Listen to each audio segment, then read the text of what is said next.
আজকের গল্প রবীন্দ্রনাথ ঠাকুরের রাজপথের কথা। বালিকা উঠিল, দাঁড়াইল, চোখ মুছিল, পথ ছাড়িয়া পার্শ্ববর্তী বোরের মধ্যে চলিয়া গেল।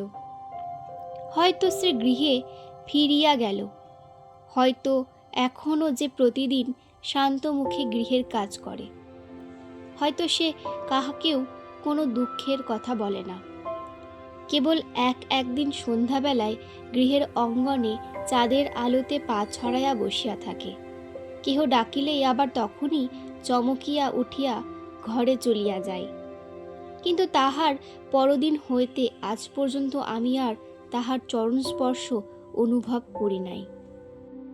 এমন কত পদশব্দ নীরব হইয়া গেছে, আমি কি এত মনে করিয়া রাখিতে পারি? কেবল সেই পায়ের করুণ নূপুর ধ্বনি এখনো মাঝে মাঝে মনে পড়ে। কিন্তু আমার কি আর একদ্বন্দ্ব শোক করিবার অবসর আছে? শোক কাহার জন্য করিব? এমন কত আসে, কত যায়। কি প্রখর রৌদ্র! উহু, একবার নিঃশ্বাস ফেলিতেছি আর তপ্ত ধূলা সুনীল আকাশ ধূসর করিয়া উড়িয়া যাইতেছে।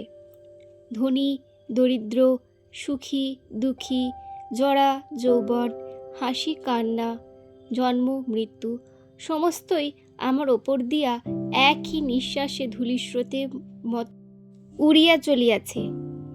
এই জন্যই পথের হাসিও নাই, কান্নাও নাই। গৃহই অতীতের জন্য শোক করে, বর্তমানের জন্য ভাবে, ভবিষ্যতের আশাপথ চাহিয়া থাকে। কিন্তু পথ প্রতি বর্তমান নিমেষের শত সহস্র নূতন অভ্যাগতকে লইয়া ব্যস্ত। এমন স্থানে নিজের পদগৌরবের প্রতি বিশ্বাস করিয়া অত্যন্ত সদর্পে পদক্ষেপ করিয়া কে নিজের চিরচরণ চিহ্ন রাখিয়া যাইতে প্রয়াস পাইতেছে। এখনকার বাতাসে যে দীর্ঘ নিঃশ্বাস ফেলিয়া যাইতেছে, তুমি চলিয়া গেলে কি তাহার তোমার পশ্চাতে পড়িয়া তোমার জন্য বিলাপ করিতে থাকিবে? নূতন অতিথিদের চক্ষে অশ্রু আকর্ষণ করিয়া আনিবে?